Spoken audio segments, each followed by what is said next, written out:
মহাভারত। প্রণাম জ্যেষ্ঠ ততশ্রী। এসো বিদুর, তুমিও আমার সাথে বসে হস্তিনাপুরের দুর্ভাগ্যের ওপর অশ্রু ঝরাও। কিন্তু অশ্রু বিসর্জন কোনো সমস্যার সমাধান হয় না জ্যেষ্ঠ ততশ্রী। হয়তো তাই,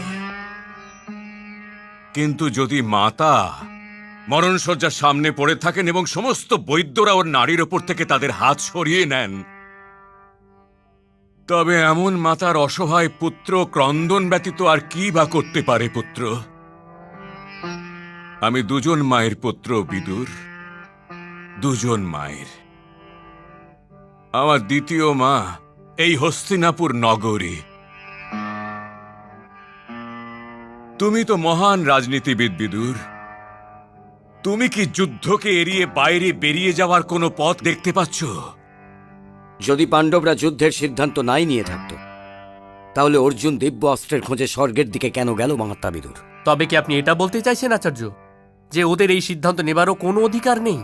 প্রশ্নটা অধিকারের নয় বিদুর, প্রশ্নটা অধিকারের নয়। প্রশ্ন হলো হস্তিনাপুরের থাকা বা না থাকার। তুমি একে আমার নিহিত স্বার্থ বলতে পারো, কিন্তু আমি চাইছি যে যুদ্ধ না হোক। আপনি এমনটাই কেন চাইছেন জ্যেষ্ঠ ততশ্রী? বললাম না যে তুমি একে আমার নিহিত স্বার্থ বলতে পারো? আপনি তো আমার জন্য সম্মানীয় জ্যেষ্ঠ ততশ্রী, এই জন্য আমি এটা শুনে চুপ করে যাব। কিন্তু ইতিহাস তো চুপ করে থাকবে না, সে তো এটা জিজ্ঞাসা করবে গঙ্গাপুত্র ভীষ্ম যে আপনি এই যুদ্ধ কেন চাইছেন না। এতটা নির্দয়ী হয়েও না মহাত্মা বিদুর। যে প্রশ্নের উত্তর তোমার ভালোভাবেই জানা আছে, সেই প্রশ্ন করে চলেছ গঙ্গাপুত্র ভীষ্মর বৃদ্ধাবস্থার কাছে। ওকে করতে দিন ওর নিজের প্রশ্ন আচার্য, ওকে করতে দিন ওর প্রশ্ন। আমি এই যুদ্ধ এই জন্য চাইছি না বিদুর, যদি যুদ্ধ হয় তবে এটা জেনেও যে ধর্ম আমার প্রিয় পাণ্ডুপুত্রদের সঙ্গে আছে, কিন্তু আমি ওই দুর্যোধনের সাথেই থাকবো যে শুধু অধর্মতেই ভরা, যে আমার এই প্রবীণ চোখের সামনে আমার কুলবধূ দ্রৌপদীর বস্ত্র হরণ করবার আদেশ দিয়েছিল। এই আঘাত আমার হৃদয়ে এখনো শুকোয়নি বিদুর, আর যতদিন আমি জীবিত আছি এই আঘাত ভুলতেও পারবো না। নিজের প্রতিজ্ঞাকে ঢাল বানিয়ে অধর্মের পক্ষ নিয়ে যুদ্ধ করা আপনাকে শোভা দেয় না জ্যেষ্ঠ ততশ্রী। আমি সেটা জানি বিদুর, আমি সেটা জানি।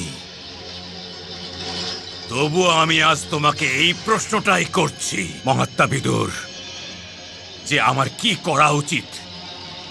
আমার প্রতিজ্ঞাই হলো আমার পিতাশ্রী আর মাতা সত্যবতীর বিবাহের আধার। বলো মহাত্মা বিদুর, বলো যে আমার কোথায় আর কিভাবে ওই প্রতিজ্ঞাকে ফেলে দেওয়া উচিত। এটা বলা তোমার কাছে খুব সহজ বিদুর, কেননা তুমি তো কখনো কোনো প্রতিজ্ঞাই করনি। আর এটা ভেবে তুমি ভুল করো না বিদুর যে তোমার ওই পাণ্ডবদের প্রতি প্রেম আমার ওদের প্রতি প্রেমের থেকে অনেক বেশি গভীর। আর এটাও ভেবো না যে আমার ধর্ম আর অধর্ম, সত্য আর অসত্যর পরিভাষার জ্ঞান নেই। যদি যুদ্ধর সিদ্ধান্ত হয়েই থাকে, যুদ্ধ অবশ্যই হবে। আর ওই যুদ্ধতে আমার সাথে আমার অস্ত্র শস্ত্র দুর্যোধনের সাথেই থাকবে, আর আমার সমস্ত আশীর্বাদ যুধিষ্ঠির আর ওর ভাইদের সাথেই থাকবে। আর সর্বদা এটা মনে রাখবে মহাত্মা বিদুর, যেদিন হস্তিনাপুরের বিভাজন হয়েছিল ওই দিন গঙ্গাপুত্র ভীষ্ম ভাগ হয়ে গিয়েছিল। ভাগ হয়ে গিয়েছিল গঙ্গাপুত্র ভীষ্ম, ওই দিন ভাগ হয়ে গিয়েছিল। মহাভারত।